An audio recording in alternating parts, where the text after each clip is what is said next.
आप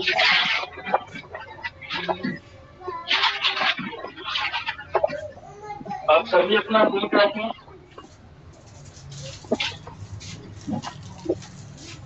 कल हमने ब्लड सप्लाई पढ़ ली ब्रेस्ट की, आज हम बात करेंगे अप्लाइड और लिम्फेटिक ड्रेनेज।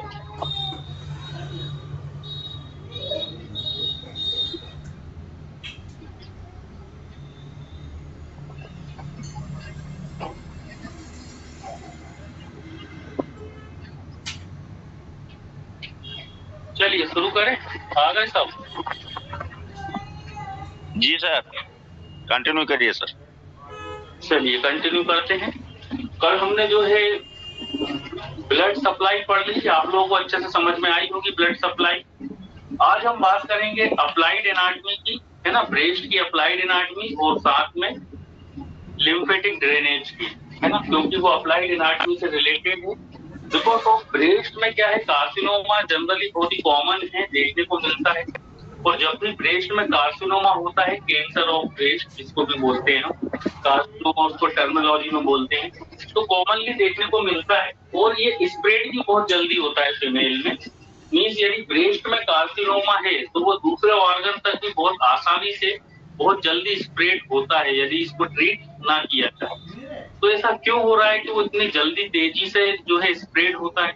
उसके पीछे का कारण है लिम्फेटिक ड्रेनेज, क्योंकि यहाँ पर काफी ज्यादा ड्रेनेज हमें देखने को मिलता है lymph.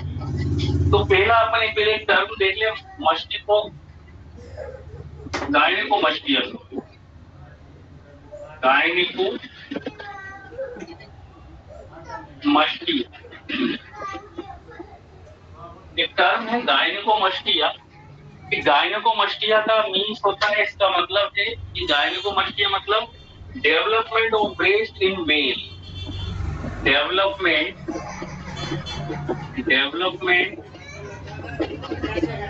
Of breast, development of breast in male. Male के अंदर, मेल में यदि ब्रेस्ट का डेवलपमेंट हो जाए, है ना, हार्मोनल डिसबैलेंस के कारण भी ये होता है, तो मेल में यदि हो जाए, डेवलपमेंट हो जाता है, तब इस कंडीशन को हम टर्म में, टर्मिनोलॉजी में क्या बोलते हैं, गायनेकोमस्टिया। गायनेकोमस्टिया कि मेल में ब्रेस्ट का क्या हो गया, डेवलपमेंट हो गया है, ठीक है। देख, दूसरा हमारा जो है आज के अप्लाइड वो है ब्रेस्ट कैंसर। कॉमनली जो है ब्रेस्ट कैंसर देखा जाता है,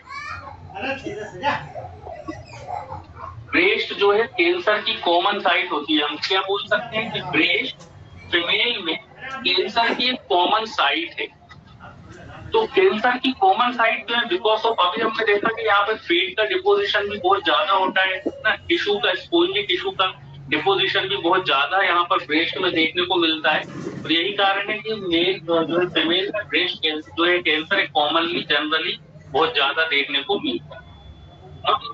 क्यों ऐसा हो रहा है कि स्प्रेड भी बहुत जल्दी हो जाता है ना, यदि किसी फीमेल को ब्रेस्ट कैंसर है तो ये जल्दी ही दूसरे ऑर्गन में भी फैलने के चांसेस, स्प्रेड होने के चांसेस बहुत ज्यादा होते हैं, मतलब इसकी मेटास्टेसिस बहुत जल्दी होती है। अच्छा, एक चीज हम और बता दें, यदि स्प्रेड हो रहा है कैंसर, स्प्रेड ऑफ कैंसर या कार्सिनोमा भी कहा जाता है कैंसर, यदि कैंसर स्प्रेड हो रहा है तब इसके लिए एक वर्ड है मेडिकल में, उसको हम क्या बोलते हैं, मेटास्टेसिस।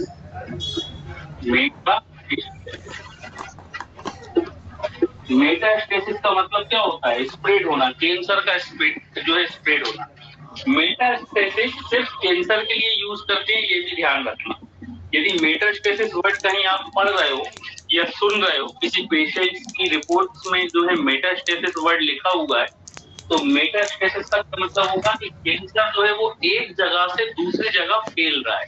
मेटास्टेसिस का मतलब ये होता है कि कैंसर एक साइड से दूसरी साइड पर अब जाने लगा है, ठीक है ना। और ये ब्रेस्ट कैंसर में बहुत ही जनरली बहुत तेजी से स्टेसिस होता है, तो मेटास्टेसिस होता है। यहाँ पर क्यों होता है, बिकॉज ऑफ यहाँ का लिम्फेटिक ड्रेनेज पहले हमें पढ़ना पड़ेगा कि लिम्फेटिक ड्रेनेज बहुत ज्यादा होता है ब्रेस्ट में।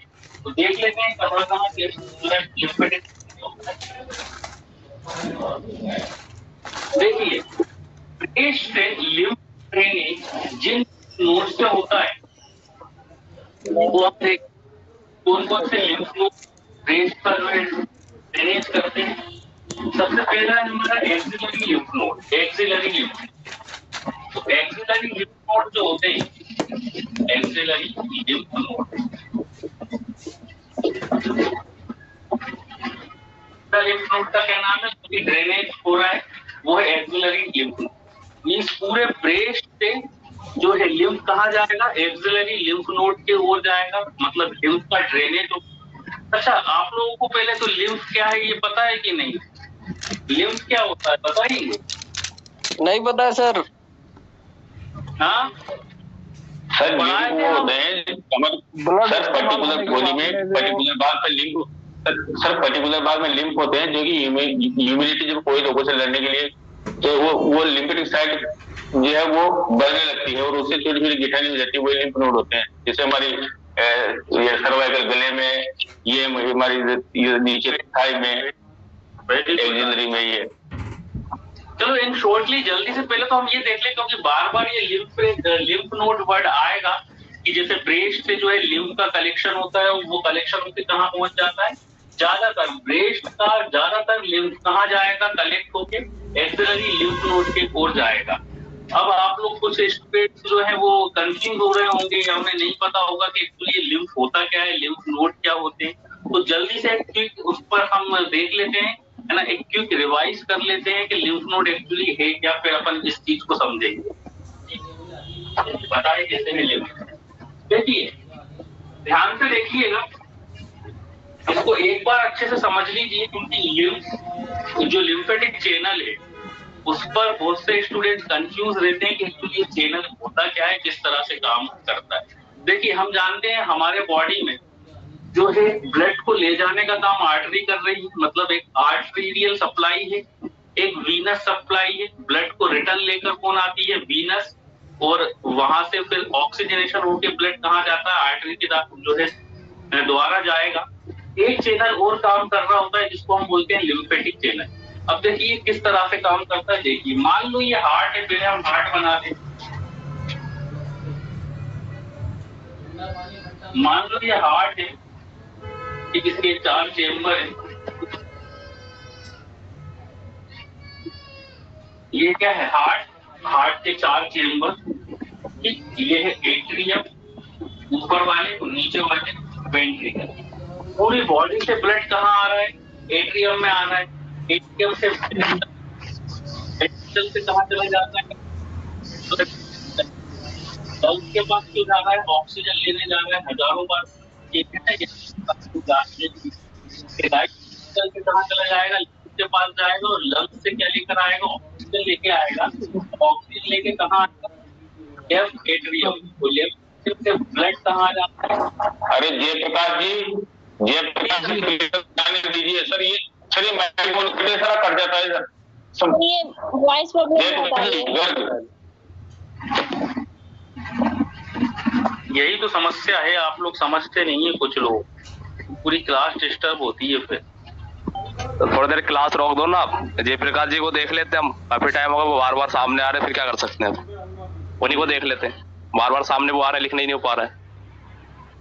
सर पहली बार ज्वाइन किया हूँ ना, तो थोड़ा सा समझ नहीं पा रहा हूँ कि क्या करना है। उसमें जो है एक माइक का ऑप्शन बना हुआ है, उस पर एक माइक का ऑप्शन बना हुआ है, उसको जाके म्यूट कर दीजिए, बस उसको जाके टेप कर दीजिए, हो जाएंगे। जी बिल्कुल बिल्कुल।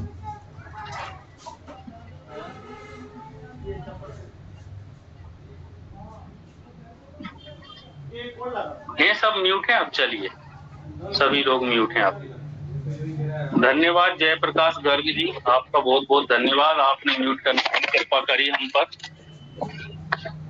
1 मिनट होता है।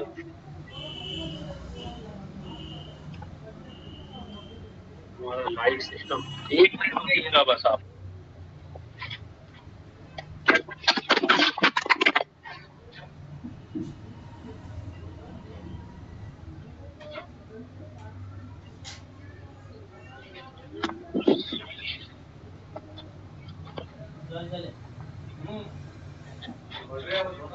पूरा कैमरा डिस्टर्ब हो जाता है।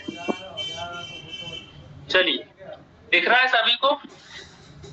हाँ सर, आज कुछ ज्यादा क्लियर दिख रहा है। चलिए, अब प्लीज अब सब लोग शांत रहें। देखिए, हम लिम्फेटिक ड्रेनेज को नीचे से कम दिख रहा है बोर्ड, थोड़ा नीचे से कम दिख रहा है बोर्ड, नीचे से थोड़ा कम दिख रहा है सर बोर्ड।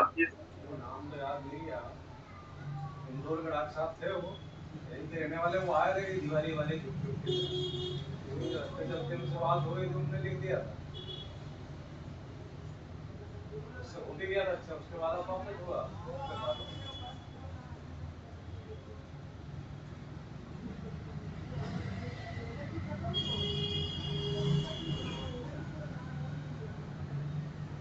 सुन पा रहे हैं, देख पा रहे हैं? जी सर, दिख रहा है, आप बताइए। प्लीज आप लोग अपना सभी लोग म्यूट रखें प्लीज। चलिए, जल्दी से पहले अपन लिम्फेटिक ड्रेनेज देख लें ताकि हम ब्रेस्ट का लिम्फ ड्रेनेज समझ सकें, क्योंकि यदि हमें यही नहीं पता होगा कि लिम्फ क्या होता है तो ब्रेस्ट का लिम्फेटिक ड्रेनेज कैसे समझ पाएंगे हम, क्योंकि ब्रेस्ट में लिम्फेटिक ड्रेनेज कुछ ज्यादा ही, ठीक है, और इम्पोर्टेंट भी है एग्जाम के पर्सपेक्टिव से। इसलिए जल्दी से आप लोग देखिए, एक बार इस चीज को, इस साइकिल को समझ लेंगे, हमेशा आप लोगों को याद रहेगा। ये हमारा हार्ट है, हम बता रहे थे कि होल बॉडी से डीऑक्सीजनेटेड वाला ब्लड, ऐसा ब्लड जिसके अंदर अभी ऑक्सीजन नहीं है, वो हार्ट के पास आता है। आप लोग बचपन से पढ़ते आ रहे हैं, कहाँ पर आता है? राइट एट्रियम में आता है ना। ये क्या है हमारा? Right atrium. तो राइट एट्रियम में आएगा, और राइट एट्रियम से कहाँ चला जाता है? वो राइट वेंट्रिकल्स में चला जाता है, और राइट वेंट्रिकल से कहाँ चला जाएगा? फिर लंग्स के पास चला जाएगा। लंग्स के पास जा क्यों रहा है? बिकॉज ऑफ ऑक्सीजन को कैरी करना है, तो लंग्स के पास जाएगा, और लंग्स से ऑक्सीजन को लेकर कहाँ आएगा? वो लेफ्ट एट्रियम में आएगा, और लेफ्ट एट्रियम से कहाँ जाता है? लेफ्ट वेंट्रिकल्स में आ जाता है। अब लेफ्ट वेंट्रिकल से ही पूरे बॉडी में जाता है, ये भी हम जानते हैं।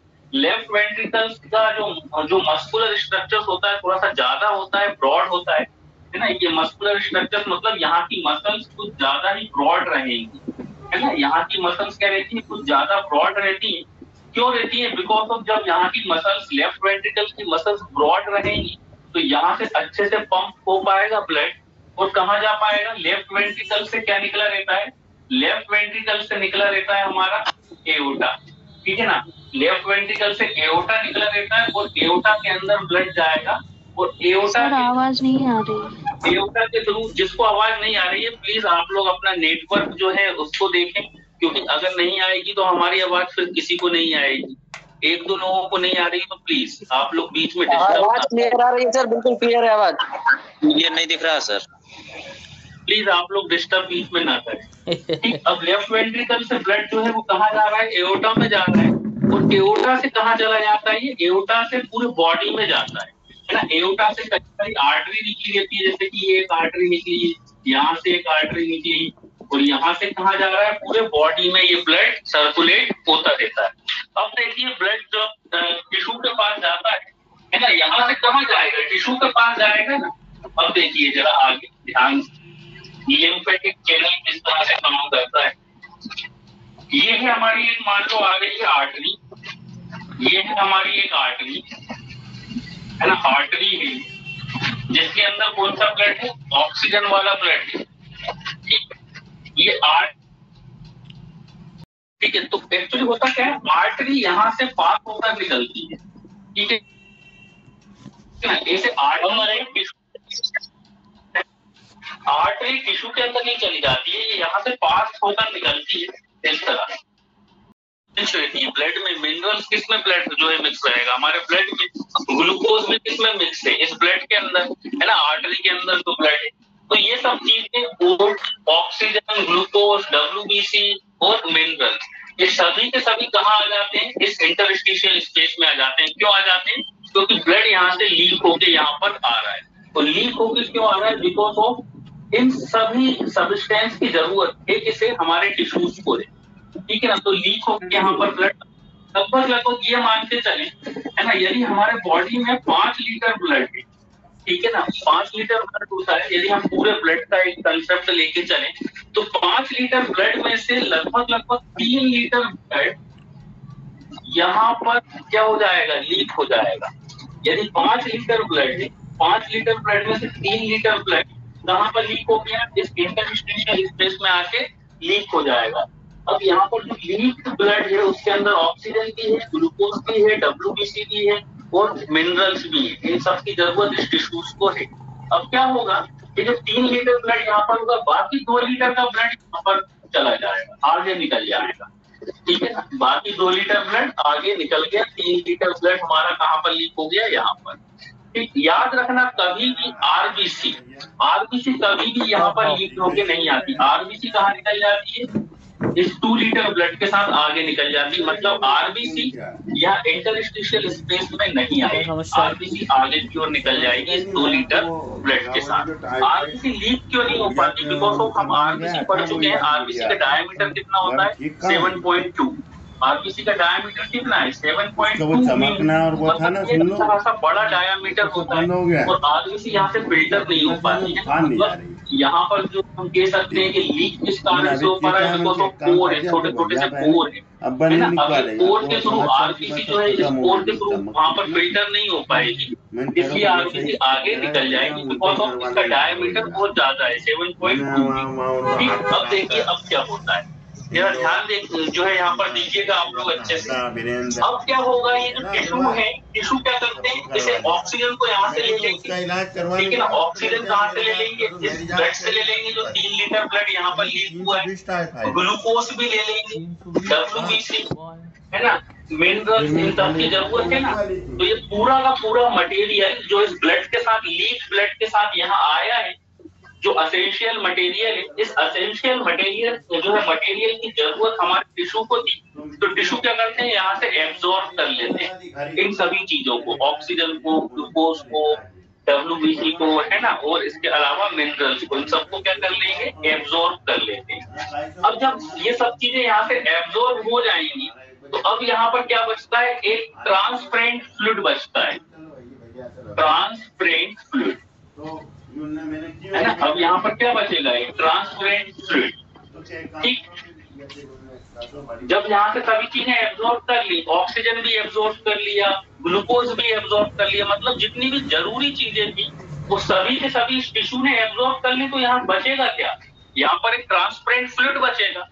ठीक है ना। अब और क्या होता है, जो टिश्यू, अब देखिए हम जानते हैं कि टिश्यू काम करते हैं, टिश्यू फंक्शन भी करते हैं, है ना। और क्या करते हैं टिश्यू जब काम करेंगे, जब फंक्शंस करेंगे और नए टिश्यूज भी बनते हैं, तो पुराने टिश्यूज का क्या होगा, जो पुराने टिश्यूज होते हैं या जो टिश्यू का जो कचरा होता है, जब टिश्यू काम कर रहे होंगे तो हम जानते हैं कि जब भी कहीं कोई फंक्शन होता है, कहीं कोई काम होता है, तब वहां पर कुछ वेस्ट मटेरियल भी बनता है। तो ऐसे यदि टिश्यू काम करेंगे तो ऑब्वियस सी बात है कि टिश्यू कुछ वेस्ट मटेरियल भी फॉर्म करेंगे, कुछ वेस्ट मटेरियल भी बनाएंगे। अब इस वेस्ट मटेरियल को कहाँ फेंका जाए, तो टिश्यू क्या करते हैं, इस वेस्ट मटेरियल में, सॉरी, जो टिश्यू क्या करेंगे, वेस्ट मटेरियल को इस फ्लूइड के अंदर डाल देते हैं। पहले तो उससे अच्छी अच्छी चीजें ले ली जो भी उसको चाहिए थी, और जो खराब चीजें थी, जो टिश्यू के पास खराब चीजें थी, है ना, वेस्ट मटेरियल था, डिस्ट्रॉय टिश्यू थे, मरे हुए टिश्यू थे, डेड टिश्यू थे, डेड सेल जो थी, वो सभी के सभी कहाँ पर वो फेंक देती है, इसी ट्रांसपेरेंट फ्लूइड के अंदर फेंक देती है। ठीक है ना।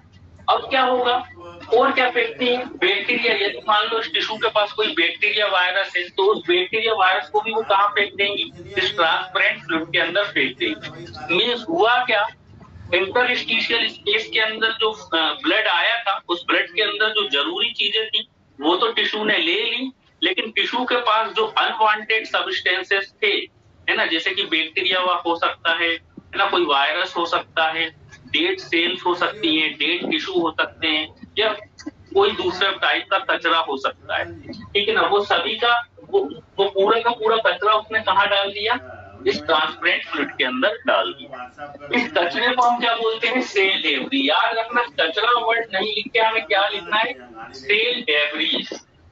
मतलब टिश्यू का जो कचरा होता है ना, कोशिकाओं का या सेल का जो कचरा होता है, उसे हम क्या बोलते हैं, सेल डेब्री। सेल डेब्री मतलब टिश्यू का, सेल का अनवांटेड सब्सटेंस। तो वो सेल डेब्रीज कहाँ डाल दी उसने, इस इंटरस्टिशियल स्पेस के अंदर डाल दी, जिसके अंदर अब ट्रांसपेरेंट फ्लूइड बचा हुआ है। अब इसी ट्रांसपेरेंट फ्लूइड को हम क्या बोलते हैं? इसी ट्रांसपेरेंट फ्लूइड को हम बोलते हैं लिम्फ। इस ट्रांसपेरेंट फ्लूइड को हम क्या बोलेंगे? अब लिम्फ। अब इसको हम ब्लड नहीं बोल के क्या बोलेंगे? लिम्फ। मतलब लिम्फ कब बोलने लगते हैं, याद रखना, लिम्फ हम कब बोलेंगे? जब इंटरस्टिशियल स्पेस में जो ब्लड था, उस ब्लड में से सभी एसेंशियल चीजें जो कि टिश्यू के लिए जरूरत थी, वो टिश्यू जब सभी चीजों को ले लेता है, तब जो ट्रांसपेरेंट फ्लूइड हमारे पास बचता है, इस ट्रांसपेरेंट फ्लूइड को हम क्या बोलते हैं? लिम्फ बोलते हैं। ठीक है ना? और इस लिम्फ के अंदर क्या मिलेगा हमें? इस लिम्फ के अंदर हमें मिलेगा सेल डेब्रिस, सेल का कचरा, कोशिकाओं का कचरा। कहाँ मिलेगा? लिम्फ के अंदर। अब देखिए, है ना, जो 2 लीटर ब्लड, अब देखिए ये जो 2 लीटर ब्लड, अब इसमें से जब ऑक्सीजन निकल गई तो यहाँ पर तो डीऑक्सीजनेशन वाला ब्लड बह रहा है ना आपको, यहाँ पर तो डीऑक्सीजनेशन वाला ब्लड जाएगा। इधर देखिए, ये जो 2 लीटर ब्लड है, ये जाएगा कहाँ? ये तो हार्ट के पास जाएगा ना। ये मान लो हमारा हार्ट है, ये कहाँ जाएगा? हार्ट के पास जाएगा। वापस से क्यों जाएगा हार्ट के पास? वापस क्यों जाएगा ये 2 लीटर वाला ब्लड? क्योंकि इसमें से ऑक्सीजन निकल गई। ऑक्सीजन निकल गई तो अब फिर से ऑक्सीजन लेने जाएगा, है ना। ऑक्सीजन तो यहाँ आ गई थी ना, वो टिश्यू ने ले ली थी। अब यहाँ पे जो 2 लीटर वाला ब्लड था, उसके अंदर ऑक्सीजन तो थी नहीं, तो ये कहाँ जाएगा? वापस से हार्ट के पास जाएगा। क्यों? क्योंकि हार्ट फिर कहाँ भेजेगा? लंग्स के पास भेजेगा ऑक्सीजन को लेने, वो फिर वापस यहीं आ जाएगा, है ना। तो इस तरह से साइकिल चलती रहती है। अब यहाँ पर आपको एक चीज समझ में आ रही होगी। क्या समझ में आ रही होगी?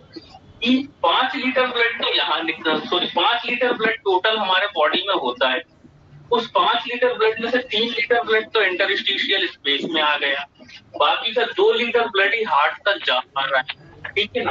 तो ये 2 लीटर ब्लड ये हार्ट तक पहुंचेगा तो हाइपो की कंडीशन आ जाएगी, एनीमिया की कंडीशन आ जाएगी। हार्ट को ज्यादा काम करना पड़ेगा, क्योंकि सोचिए उसने 5 लीटर ब्लड था, हार्ट ने 5 लीटर ब्लड फिल्टर किया था, कोई फिल्टर नहीं, ऑक्सीजनेशन किया था, लेकिन उसके पास तो सिर्फ 2 लीटर ब्लड ही आ रहा है। तो ऐसा नहीं होता, हार्ट के पास पूरा 5 लीटर ब्लड ही आता है। कैसे आता है?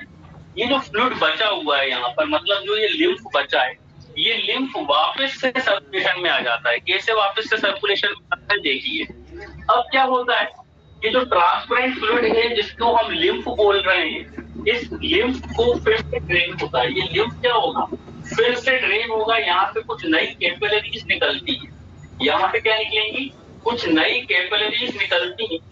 इन कैपिलरी को हम बोलते हैं लिम्फ कैपिलरी या लिम्फेटिक वेसल्स। इन कैपिलरी को हम क्या बोलेंगे? Lymphatic vessels. इन कैपिलरी को हम क्या बोलते हैं? Lymphatic vessels. ये क्या करती है? लिम्फेटिक वेसल्स इस लिम्फ को अपने अंदर ले लेती है, इस लिम्फ को अपने अंदर ले लेंगी, और ये लिम्फेटिक वेसल्स जो होती है वो कहाँ पर आकर जुड़ जाती है? वो आकर जुड़ जाती है वेन के साथ। ये लिम्फेटिक वेसल्स कहाँ पर आकर जुड़ गई? वेन्स, है ना। क्योंकि ये देखिए, जब ऑक्सीजन यहाँ निकल गई तब ये वेन बन गई ना। देखिए जरा यहाँ पर ध्यान से देखिए, हमने ब्लू कलर से वेन को शो किया है। जब ऑक्सीजन यहाँ से यहाँ निकल गई थी और आधा जब आगे बढ़ गया ब्लड, तो ये तो वेन बन जाएगी, क्योंकि वेन के अंदर डीऑक्सीजनेशन वाला ब्लड रहता है। और ये वेन कहाँ जा रही थी? हार्ट के अंदर जा रही थी ऑक्सीजन को लेने। और यहाँ से लिम्फेटिक वेसल्स निकली हैं, जो कि लिम्फ को क्या कर रही है? ड्रेन कर रही है, लिम्फ को ले रही है। अब लिम्फ को लेने के बाद ये वापस में 3 लीटर सर्कुलेशन में आना इसको बहुत जरूरी होता है। यदि ये सर्कुलेशन में नहीं आएगा तब हार्ट के पास जो है सिर्फ 2 लीटर ब्लड पहुंचेगा। और यदि हार्ट के पास 2 लीटर ब्लड पहुंचा तब क्या होगा? आप समझ सकते हो कि बॉडी के अंदर सिर्फ 2 लीटर ब्लड ही बचा हुआ है। तो ऐसा होता नहीं है, बिकॉज ऑफ लिम्फेटिक वेसल्स इस ड्रेन को पूरा क्या कर लेती है? इस लिम्फ को ड्रेन कर लेती है और वापस से कहाँ पर जोड़ देती है? ये लिम्फेटिक वेसल्स किससे जुड़ी होती है? हमारी वेन से। तो वापस से ये जो 3 लीटर लिम्फ था यहाँ पर, ये 3 लीटर लिम्फ वापस से कहाँ आ गया? वापस से हमारी वेन के अंदर आ गया और वापस से कितना हो जाएगा? 5 लीटर हो जाएगा। मतलब हार्ट के पास 5 लीटर ही पहुंचता है।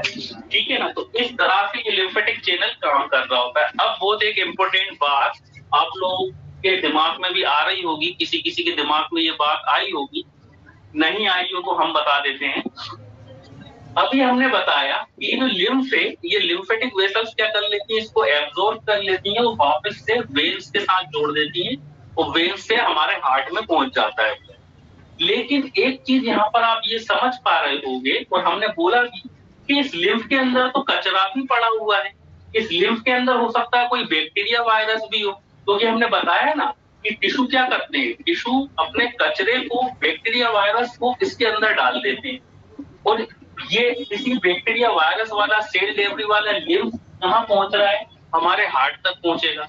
अब हमारे हार्ट के पास तो कचरा पहुंच जाएगा, बैक्टीरिया भी पहुंच जाएगा, वायरस भी पहुंच जाएगा, लेकिन ऐसा नहीं होता है ना। बैक्टीरिया, वायरस, कचरा ये हमारे हार्ट तक नहीं पहुंच पाता है।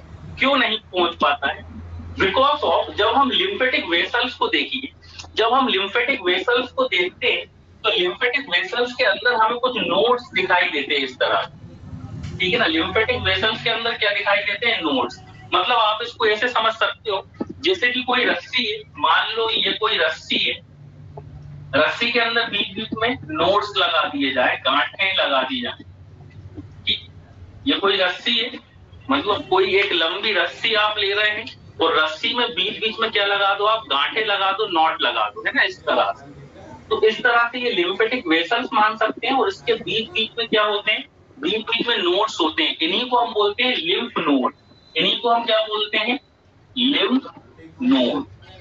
मतलब लिम्फेटिक वेसल्स के अंदर कुछ लिम्फ नोड पाए जाते हैं, ठीक है ना, जैसे कि बीच में लिम्फ नोड। तो ये लिम्फ नोड करते क्या है? ये लिम्फ नोड जो सेल डेब्री है, जो सेल का जो कचरा है, जो टिश्यू का कचरा है, उसको रिसाइकिल बिन करने का काम करते हैं। मतलब जब लिम्फ यहाँ पर बहेगा, जब यहाँ पर आएगा, लिम्फ यहाँ आएगा तो इस नोड से होकर गुजरेगा, फिर आगे वाले नोड से होकर गुजरेगा, फिर और आगे वाले नोड से होकर गुजरेगा, है ना। इन नोड्स के अंदर से होकर गुजरेगा और मान लो उसके अंदर लिम्फ बह रहा है, लिम्फ इसके अंदर बह रहा है, फ्लो हो रहा है, तो लिम्फ नोड बीच में आएंगे, फिर और आगे आएगा लिम्फ, फिर और लिम्फ नोड बीच में आएंगे। तो ये लिम्फ नोड करते क्या है? लिम्फ के अंदर का जो कचरा होता है उसको रिसाइकिल बिन कर देते हैं। रिसाइकिल बिन मतलब उसको फिर से यूजेबल लाइक बना देते हैं कि फिर से वो लिम्फ जो है वो यूज कर सके। साथ में और क्या करते हैं? बैक्टीरिया, वायरस को भी किल करने का काम करते हैं ये लिम्फ नोड। मतलब हम ये कह सकते हैं कि लिम्फ नोड जो है हमारे एक इम्यून पावर की तरह काम कर रहे हैं, इम्यूनिटी को बढ़ा रहे हैं, है ना, एक डिफेंस मैकेनिज्म की तरह ये काम कर रहे हो। तो इसीलिए कचरा जो है वो हार्ट तक नहीं आ पाता, बिकॉज ऑफ इस लिम्फेटिक वेसल्स के अंदर हमें कई सारे लिम्फ नोड दिखाई देते हैं और ये लिम्फ नोड कर क्या रहे हैं? कचरे को हटाने का काम कर रहे हैं, बैक्टीरिया, वायरस को किल करने का काम कर रहा है। तो हार्ट तक एक क्लीन लिम्फ ही पहुंच पाता है। हार्ट के पास कोई भी कचरा नहीं पहुंचेगा, कोई भी बैक्टीरिया नहीं पहुंचेगा, कोई भी वायरस नहीं पहुंचेगा। और 3 लीटर जो यहाँ पर आया था वो 3 लीटर फिर से कहाँ पर मिक्स हो जाएगा? हमारे हार्ट में, तो 5 लीटर ब्लड बन जाएगा। और फिर से क्या होगा? फिर से वही होगा कि ऑक्सीजनेशन वाला ब्लड फिर से कहाँ जाएगा? टिश्यूज के पास जाएगा। हार्ट क्या करेगा? उसको ऑक्सीजनेट करेगा और फिर से वो ब्लड कहाँ चला जाएगा? टिश्यू में। तो ये जो साइकिल है चलती रहती है, साइकिल जो है चलती रहती है। इसी को हम बोलते हैं लिम्फेटिक चैनल। यही पूरा लिम्फेटिक ड्रेनेज होता है। तो इसको हम बोल रहे हैं ड्रेनेज। ये क्या हो रहा है? ड्रेन हो रहा है। लिम्फ क्या हो रहा है? ड्रेन हो रहा है। तो इसको हम बोलते हैं लिम्फेटिक ड्रेनेज। तो ब्रेस्ट में सबसे ज्यादा ड्रेनेज देखने को मिलता है, ठीक है ना। वही हम बताने वाले ब्रेस्ट पे हम यहाँ इसलिए आ गए क्योंकि आप लोग पहले लिम्फेटिक चैनल समझ सके, तो आप लोग लिम्फेटिक चैनल समझ पा रहे होंगे। समझ में आया? अच्छे से समझ पाए लिम्फेटिक चैनल? सर ये इंटरस्टिशियल स्पेस में जो ब्लड रिलीज जाता है उसको कौन सी प्रोसेस बोलते हैं? अरे एक्चुअली देखिए वो रिलीज क्यों हो रहा है, क्योंकि देखिए होता क्या है, जब ये इंटरस्टिशियल स्पेस के पास जब ये ब्लड आ रहा है ना, तो यहाँ पर क्या पाए जाते हैं? कुछ कैपिलरीज जो होती है ना, ब्लड की जो कैपिलरीज उसमें पोर्स होते हैं। पोर्स, ठीक है ना, पोर्स के आता है यहाँ पर। पोर्स से हम कहाँ ऑस्मोसिस बोल सकते हैं कि एक प्रकार से ऑस्मोसिस हो रहा है वो, ठीक है ना, ऑस्मोसिस के जो है प्रोसेस के थ्रू। ठीक है, समझ में आया? Yes sir. चलिए आगे बढ़े, हम ब्रेस्ट पर आ जाए फिर से जल्दी से। Yes sir, yes sir. फिर से हम जो है ब्रेस्ट पर आते हैं, इसको मिटा देते हैं। लिम्फ आप लोग अच्छे से समझ पाए होंगे, आशा हम करते हैं कि लिम्फ सर अगर लिम्फ नोड में कोई कचरा अटक जाए तो कौन सी प्रॉब्लम हो सकती है सर? क्या लिम्फ नोड में अगर कोई कचरा अटक जाए तो उससे कौन सी प्रॉब्लम हो सकती है? वैसे तो कचरा जो है वो अटकेगा नहीं, बिकॉज ऑफ लिम्फ अच्छा जैसे काम कर रहे होते हैं। बाई चांस यदि एबनॉर्मलिटी कुछ भी हो सकती है, बिल्कुल हम ये तो कहेंगे नहीं कि कचरा बिल्कुल अटक ही नहीं सकता, अटक भी सकता है, हो सकता है क्लीन ना हो पाए, कचरा क्लीन ही नहीं हो पाया तो वो फिर हार्ट तक पहुंच जाएगा।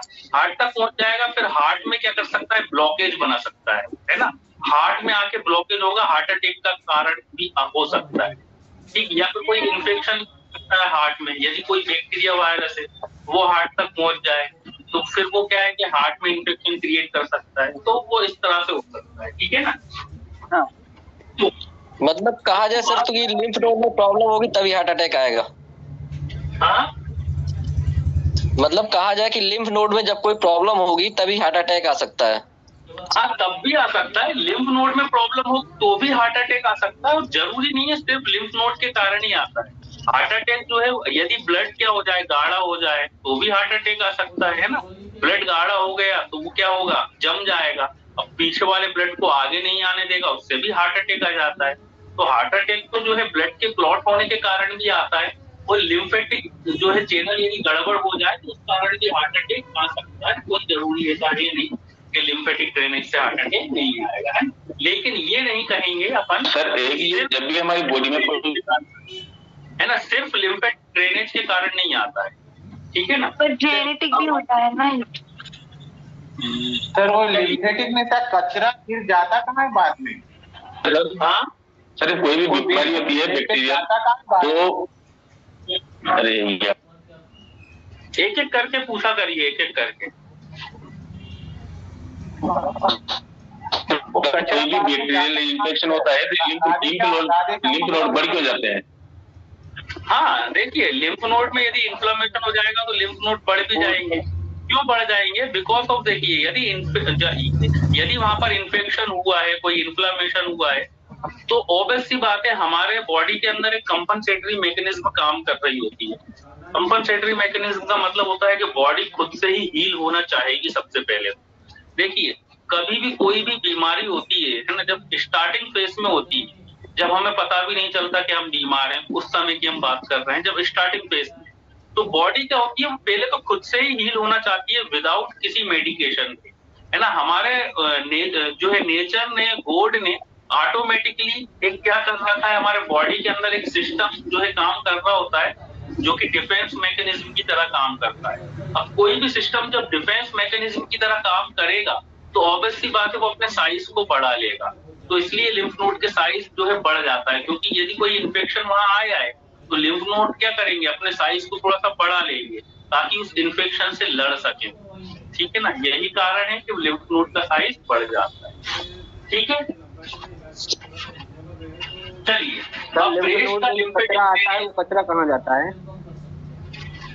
कचरा तो रिसाइकिल बिन हो जाता है,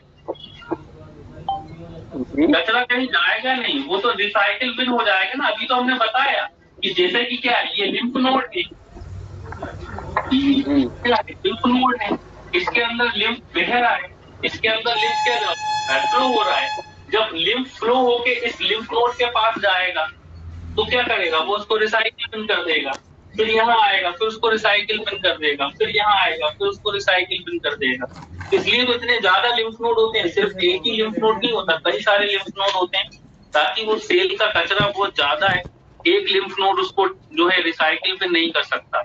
अब जब रिसाइकिल बिन कोई चीज हो जाती है तब कुछ बचता ही नहीं है। रिसाइकिल बिन का मतलब ये होता है कि उसको फिर से उपयोग लायक बना दिया उसको। ठीक है ना, जैसे कि हम प्लास्टिक को रिसाइकिल बिन करते हैं, कुछ कचरा बचेगा क्या? कुछ नहीं। प्लास्टिक को मान लो, कोई प्लास्टिक मान लो ये पेन है, ठीक है ना, ये क्या है, पेन। मान लो ये खत्म हो जाए, ठीक है ना, अब किसी काम का नहीं है अब, लेकिन हमें इसको किसी दूसरे काम का बनाना है, क्योंकि खत्म हो गया मान लो, तो अब ये किसी काम का नहीं है। अब हमें इसको, ये कचरा हो गया हमारे लिए, कचरा हो गया ना। अब हमें मान लो जरूरत किसकी है, मान लो किसी पेट की जरूरत है, या मान लो हमें किसी टॉय की जरूरत है। अब हम क्या करेंगे, इसको रिसाइकिल बिन करने का सोचेंगे, ठीक है ना, क्योंकि अब तो ये हमारे लिए कचरा है। तो अब हम क्या करेंगे, इसको हम मेल्ट कर लेंगे, पिघला देंगे, है ना, इसको हम आग के ऊपर रखेंगे, मेल्ट हो जाएगी। अब ये मेल्ट हो जाएगी तो अब हम उसको जिस भी शेप में, जो भी हमें, मान लो हमें टॉय चाहिए, तो हमने टॉय के शेप में उसको क्या कर लिया, हमने टॉय के शेप में उसको बना लिया।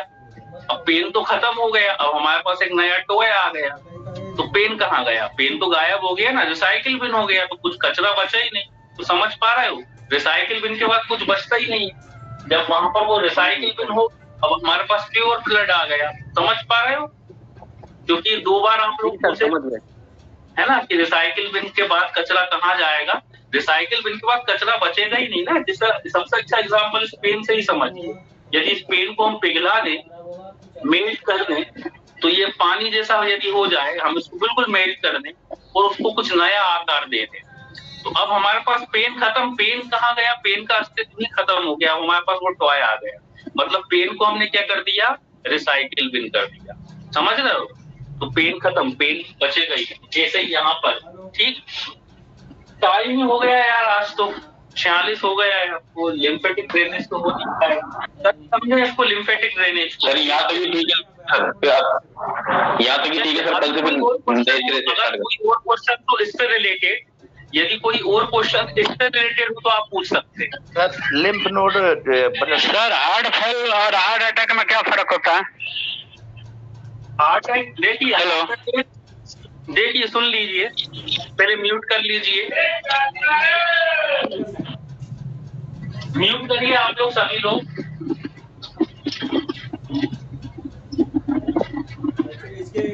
देखिए हार्ट अटैक 2 तरह के होते हैं। Heart attack, HEART, heart attack. Heart attack जो है वो कितने तरह के होते हैं, 2 तरह के होते हैं। हार्ट अटैक 2 तरह के होते हैं। पहला होता है MI।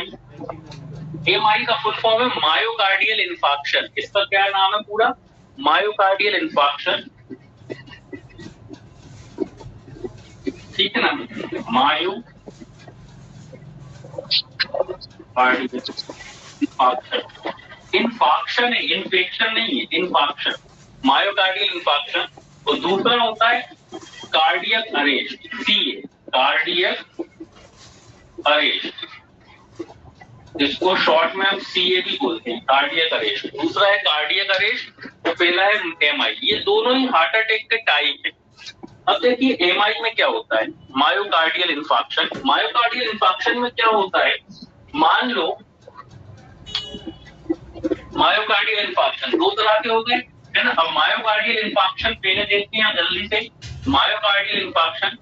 अब इसमें होगा क्या, मायोकार्डियल इंफार्क्शन में ये हार्ट है, ठीक है ना, हार्ट को ब्लड की जरूरत है। हार्ट को किसकी जरूरत है, जैसे दूसरे टिश्यू को ब्लड की जरूरत है, जैसे अभी हमने देखा ना कि टिश्यू को ब्लड की जरूरत है, मतलब ऑक्सीजनेशन वाले ब्लड की जरूरत है, जैसे हार्ट को भी तो जरूरत है ना। तो कोरोनरी आर्टरी के थ्रू हार्ट को ब्लड सप्लाई होती है, हम जानते हैं, ठीक है ना। 3 मेन आर्टरी होती है, 3 मेन कोरोनरी आर्टरी होती है। ये कौन सी आर्टरी है, कोरोनरी आर्टरी। कोरोनरी आर्टरी मतलब वो आर्टरी जो कि हार्ट को ब्लड सप्लाई प्रोवाइड कराती है, ऑक्सीजन वाला, है ना। हार्ट को भी तो ऑक्सीजन की जरूरत पड़ेगी, तो ये कोरोनरी आर्टरी है। मेनली 3 कोरोनरी आर्टरी होती है। अब हम बता रहे हैं हार्ट अटैक। अब इसके अंदर ऑक्सीजनेशन वाला ब्लड क्या हो रहा है, फ्लो हो रहा है। मान लो यहाँ पर ब्लड जम जाए, यहाँ पर ब्लड क्या हो गया, जम गया, क्लॉट हो गया। अब क्या होगा, हार्ट तक ब्लड नहीं पहुंच पाएगा क्योंकि यहाँ पर क्लॉट हो गया है। तो इसे हम बोलते हैं MI। इसी ही हम बोलेंगे क्या, MI। मतलब हार्ट अटैक में भी कौन सा है ये टाइप, मायोकार्डियल इंफार्क्शन। मतलब हार्ट तक ब्लड नहीं पहुंच पाना, हार्ट तक ऑक्सीजन वाला ब्लड नहीं पहुंच पाना ड्यू टू क्लॉटिंग, क्लॉट के कारण, है ना। और ये जो क्लॉट हुआ है इसको बोला जाता है इंफार्क्ट। इस क्लॉट को क्या बोलते हैं हम, ये जो क्लॉट है इससे हम क्या बोलेंगे, इंफार्क्ट, INFACT, इंफार्क्ट। मतलब हार्ट की वेसल्स में हार्ट को जो ब्लड सप्लाई प्रोवाइड हो रही थी उस वेसल्स में क्या आ गया, इंफाक्ट आ गया, और इस इंफाक्ट के कारण ब्लड जो है वो हार्ट तक नहीं पहुंच पाया, तो इसे हम बोलते हैं MI, मायोकार्डियल इंफाक्शन। ठीक है ना। ये एक इमरजेंसी वाला केस है, लेकिन ये कार्डियक अरेस्ट से कम इमरजेंसी वाला होता है। ठीक है ना, याद रखना, कार्डियक अरेस्ट ज्यादा इमरजेंसी वाला केस है कंपेयर टू MI भी एक इमरजेंसी का केस है। इसका मतलब ये नहीं है कि MI इमरजेंसी का केस नहीं है, ये भी एक मेडिकल इमरजेंसी है, बट MI CA की तुलना में कम है। क्यों कम है वो अभी आप समझ जाओगे, है ना। तो समझ पा रहे हो। देन अब बात करते हैं हम किसकी, CA की। अब CA में क्या होता है, ये हार्ट है। अब यहाँ पर हमें पूरा अच्छे से ये हार्ट टाइप का बनाना पड़ेगा। मान लो ये हार्ट है, ये इसके 4 चेम्बर है, इसके हार्ट के 4 चेम्बर है, ये एट्रियम है, ये ऊपर वाले एट्रियम है, नीचे वाले वेंट्रिकल्स है। ठीक है ना। एट्रियम में क्या होते हैं, ऐसे नोड पाए जाते हैं। एट्रियम में क्या होंगे, ऐसे नोड, साइनोएट्रियल नोड। ये कौन से नोड है, ऐसे नोड। ये ऐसे नोड करते क्या है ना, हार्ट जो है बीटिंग हो रहा है, हार्ट में जो है हार्ट बीट जो इस तरह से पंप कर पाता है, वो क्यों कर पाता है, क्योंकि हार्ट के अंदर हार्ट को पंप करने के लिए एक इलेक्ट्रिसिटी की जरूरत होती है। जैसे कि आप इसको ऐसे भी समझ सकते हो, घरों में जो पानी भरने की मोटर होती है ना, पानी को खींचने का काम कर रही है, लेकिन ऐसे तो कर नहीं पाएगी। पहले हम वायर को कहाँ लगाएंगे, हम अपने इलेक्ट्रिसिटी में लगाएंगे, मतलब उसको इलेक्ट्रिसिटी देंगे। तो ऐसे हार्ट को भी पंप करने के लिए एक इलेक्ट्रिसिटी की जरूरत है। तो ये इलेक्ट्रिसिटी कहाँ से जनरेट होती है, ऐसे नोड से। हार्ट के अंदर ऐसे नोड पाए जाते हैं, इस ऐसे नोड से इलेक्ट्रिसिटी जनरेट होती है, जिसको हम ECG में भी देखते हैं। यही इलेक्ट्रिसिटी हम कहाँ देखते हैं, ECG जो कराते हैं ऐसे नोड से ही जनरेट होती है। ठीक है। और नीचे की ओर होती है AV नोड। यहाँ नीचे क्या होते हैं, AV नोड, AV नोड। ऊपर की ओर है ऐसे नोड, नीचे की ओर है AV नोड। इलेक्ट्रिसिटी यहाँ पर जनरेट होती है और कहाँ पर आ जाती है, AV नोड के पास आती है, और AV नोड से कहाँ चली जाती है, पूरे हार्ट में फैल जाती है इलेक्ट्रिसिटी, जिस कारण से क्या होता है, हार्ट में पंपिंग की प्रोसेस हो पाएगी। अब क्या होगा, कार्डियक अरेस्ट में क्या होता है, कार्डियक अरेस्ट में अचानक से क्या होता है, अचानक से यदि इलेक्ट्रिसिटी आना बंद हो जाए, मतलब ऐसे नोड काम करना बंद कर दें। जब ऐसे नोड काम करना बंद कर देते तब क्या होगा, हार्ट में इलेक्ट्रिसिटी बंद हुई तो हार्ट में बीटिंग बंद हो जाएगी, हार्ट पंप करना बंद कर देगा अचानक ही, तुरंत। तो ऐसी कंडीशन को हम बोलते हैं कार्डियक अरेस्ट। ये क्या हो गया, कार्डियक अरेस्ट हो गया, मतलब CA, हार्ट ने अचानक ही काम करना बंद कर दिया। इसलिए यहाँ पर इमरजेंसी ज्यादा होती है, बिकॉज ऑफ जैसे ही इलेक्ट्रिसिटी आना बंद होगी वैसे ही क्या हो जाएगा, हार्ट काम करना बंद कर देगा, उसकी डेथ हो जाएगी, है ना। आप लोगों ने देखा होगा ना कि कभी कभी इस तरह के केसेस देखने को मिलते हैं कि अच्छा खासा वो जो है बाइक चला रहा है, कार चला रहा है, अचानक से अटैक आया, तो वो अटैक कौन सा होता है, CA वाला होता है। तो अचानक से उसकी डेथ हो गई, अभी 2 मिनट पहले अच्छा खासा था, अचानक ही डेथ हो गई, है ना। उसमें कोई वार्निंग साइन भी नहीं आते, इसमें जो है वार्निंग साइन नहीं आते। यहाँ पर हमें वार्निंग साइन देखने को मिलता है। क्यों, क्योंकि यदि MI है तो हमें चेस्ट पेन होगा, पेशेंट जो है वो चेस्ट पेन की कंप्लेंट करेगा कि सुबह से दर्द हो रहा है ना, लेफ्ट शोल्डर में पेन होगा, क्योंकि यहाँ पर क्या है, ऑक्लूशंस आ गया है, इंफाक्ट आ गया है, ब्लड जा नहीं पा रहा है। लेकिन यहाँ से तो जा रहा है ना, दूसरी आर्टरी से जा रहा है, तो हार्ट को जो है ब्लड तो मिल ही रहा है, तो इसलिए यहाँ पर ज्यादा ऐसी जो है तुरंत ही इमरजेंसी की जरूरत नहीं है। वो आराम से भी हॉस्पिटल पहुंचेगा तो उसका काम हो जाएगा, मतलब वो ठीक हो सकता है 2 घंटे बाद, 1 घंटे बाद, 2-3 दिन के बाद पहुंचता है पेशेंट। फिर डॉक्टर बताते हैं कि ये तो आपको 3 दिन पुराना इंफाक्ट है, 5 दिन पुराना इंफाक्ट है ना, अच्छा हुआ आप टाइम पर आ गए। तो यहाँ पे 5 दिन 6 दिन भी हो सकते हैं, जरूरत ऐसा नहीं है कि तुरंत ही ले जाना है ना। पेन की कंप्लेंट करता है, लेकिन यहाँ पर तुरंत जरूरत है। क्यों जरूरत है, क्योंकि तुरंत ही, है ना। हम लोग देखते हैं, अभी वीडियोस चल रहे थे व्हाट्सएप पर कि डांस कर रहा है कोई व्यक्ति, कहाँ पर बारात में डांस कर रहा है, डांस करते करते अचानक से गिरा, चक्कर आए, गिरा और उसकी डेथ हो गई। तो वो क्यों हुई, वो CA हुआ था उसे। CA क्या हुआ था कि अचानक ही ऐसे नोड से इम्पल्स आना बंद हो गए थे। इम्पल्स आना अचानक से बंद होंगे तो हार्ट काम करना तुरंत ही बंद कर देगा और उसकी तुरंत डेथ हो जाएगी। ऐसी कंडीशन में, CA की कंडीशन में हमें क्या करना चाहिए, यहाँ पर हमें CPR देने की जरूरत पड़ती है। मतलब यहाँ भी बचाया जा सकता है पेशेंट्स को, लेकिन कब, यहाँ तभी बचाया जा सकता है कि यदि उसके आसपास कोई मेडिकल का जानकार व्यक्ति हो, है ना। क्योंकि जब किसी को सीए आता है, कार्डियक अरेस्ट होता है, तब हमें सीपीआर देने की जरूरत पड़ती है, ठीक ना। और यदि हम तुरंत ही उसको सीपीआर दे दें बिल्कुल प्रोसेस से, सीपीआर देने का भी तरीका होता है, वो कैसे दिया जाता है हम बता देंगे, कल की क्लास में बता देंगे कि सीपीआर देने का सही तरीका क्या होता है, वो हम कल की क्लास में बताएंगे। तो सीपीआर यदि हम तरीके से, प्रॉपर तरीके से दें तो पेशेंट्स की जान जो है यहाँ पर बचाई जा सकती है, 100% पेशेंट की जान बचाई जा सकती है। इतनी अच्छी प्रोसेस होती है सीपीआर। बिकॉज सीपीआर को आप ऐसे समझ सकते हो क्यों बचाई जा सकती है, क्योंकि जैसे ही इम्पल्स आना बंद हुए, जैसे ही इम्पल्स आना बंद हुए और यदि आपने सीपीआर उसको दिया, और सीपीआर में हम करते क्या है, हार्ट के ऊपर प्रेशर क्रिएट करते हैं, ठीक है ना। हार्ट की जो मसल्स है और स्पेशली कहाँ पर, ऐसे नोड के ऊपर। तो जब अभी अचानक से इलेक्ट्रिसिटी आना बंद हो गई तो इसलिए उसको कार्डियक अरेस्ट हुआ, हमने तुरंत ही सीपीआर देना शुरू कर दिया। तो मे बी पॉसिबल, चांसेस बहुत ज्यादा होते हैं कि ऐसे नोड ने जो इलेक्ट्रिसिटी को जनरेट करना बंद किया था वो फिर से ही इलेक्ट्रिसिटी जनरेट करना शुरू कर दे। इसको आप ऐसे समझ सकते हो, बिल्कुल एक सिंपल सा हम एग्जांपल देंगे, सबसे अच्छा एग्जांपल, जैसे कभी कोई सेल होते हैं, जैसे रिमोट होता है, रिमोट कभी काम नहीं कर रहा, हमारा टीवी का रिमोट काम नहीं कर रहा, सभी लोग करते हैं, आप लोग ने भी कभी ना कभी ऐसा किया होगा, हम उसको ठोकने लगते हैं, ठोक ठोक के फिर उसको चलाते हैं, वो चल भी जाता है, और इत्तेफाक से नहीं, साइंस है इसके पीछे भी, तो वो रिमोट काम भी करने लगता है। यदि हमने उसको इस तरह से ठोका रिमोट को, वो काम करने लगा, ठीक है ना। क्यों? क्योंकि रिमोट के जो सेल थे, सेल के अंदर जो थोड़ी बहुत तो इलेक्ट्रिसिटी बची थी, ठीक है ना, थोड़े बहुत आयन तो थे ही, पूरी तरह से डिस्चार्ज तो हुए नहीं थे जो सेल थे। तो जब हमने उसको ठोका, उसको जर्क दिया, तो रिमोट के अंदर के जो आयन थे, रिमोट के सेल के अंदर के जो आयन थे वो फिर से अरेंज हो जाते हैं, जो थोड़े बहुत आयन बचे हुए थे वो फिर से अरेंज हो जाते हैं, और थोड़ी देर के लिए हमारा रिमोट काम भी करने लगता है। ऐसा हम लोग देखते हैं। सेम ऐसा यहाँ पर हो रहा है, हम यहाँ पर हार्ट को क्या कर रहा है, जर्क दे रहा है, एक प्रकार से जर्क दे रहा है कि यदि यहाँ पर जो आयन है जो कि इलेक्ट्रिसिटी को जनरेट कर रहे थे, है ना, sodium ion, potassium ion electricity को जनरेट करने का काम करते हैं, तो जो यहाँ पर आयन थे उसको हम जल्दी से तुरंत ही क्या कर रहे हैं, फिर से अरेंज करने की कोशिश कर रहे हैं कि वो फिर से तुरंत ही अरेंज हो जाए और पेशेंट का हार्ट फिर से क्या करने लगे, इलेक्ट्रिसिटी जनरेट हो जाएगी तो पेशेंट का हार्ट क्या करने लगेगा, पेशेंट का हार्ट फिर से बीट करने लगेगा, और फिर से बीट करने लगेगा तो फिर से वो लाइव हो जाएगा। और जब वो लाइव हो जाता है मतलब ठीक हो गया है ना, लाइव ही हुआ है, क्योंकि जब हार्ट ने काम करना बंद किया था इट मींस उसकी मृत्यु हो चुकी है, डेथ उसकी हो चुकी है।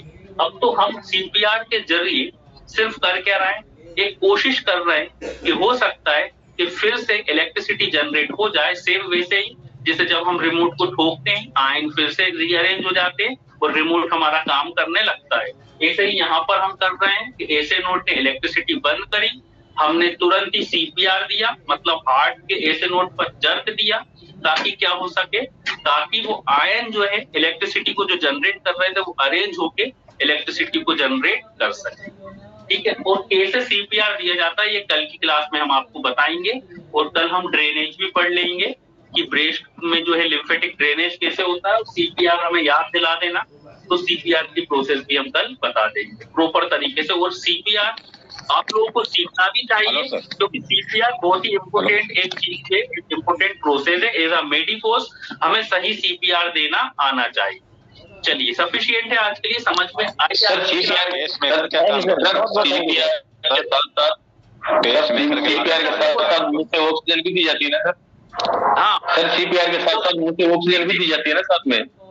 हाँ, ब्रीथिंग दी जाती है, माउथ टू माउथ जो ब्रीथिंग देते हैं वो क्या होती है, वो पूरी प्रोसेस हम कल अच्छे से बताते हैं, क्योंकि ये चीज आप लोगों को आना चाहिए, कब जरूरत पड़ जाए किसी को देने के लिए एज अ मेडिकोस हमें आना तो चाहिए ना, कि किस तरह से प्रॉपर सही तरीके से सीपीआर कैसे दिया जाता है, ठीक है ना। क्योंकि ये लाइफ सेविंग प्रोसेस है, यदि हमारी थोड़ी सी कोशिश करने से किसी की जान बच जाए, क्योंकि यहाँ पर आप समझ सकते हो कार्डियक अरेस्ट में डेथ ही हो गई है ऑलमोस्ट, यहाँ पर वो मर ही गया है, अब मर गया है उसको हॉस्पिटल लेके जाएंगे, बहुत देर हो जाएगी, है ना, फिर हम जो है कुछ भी करते रहे, हो सकता है हार्ट में फिर से इलेक्ट्रिसिटी जनरेट ना हो। लेकिन तुरंत ही यदि आपने कोई सीए का केस देखा, कार्डियक अरेस्ट का केस देखा, तुरंत ही आपने सीपीआर दे दिया, आपको अच्छे से सीपीआर देना आता है, और मान लो वो इलेक्ट्रिसिटी जनरेट भी हो जाए बाय चांस, तो सोचिए आपने कितना अच्छा काम कर दिया कि एक मरे हुए व्यक्ति को जिंदा कर दिया।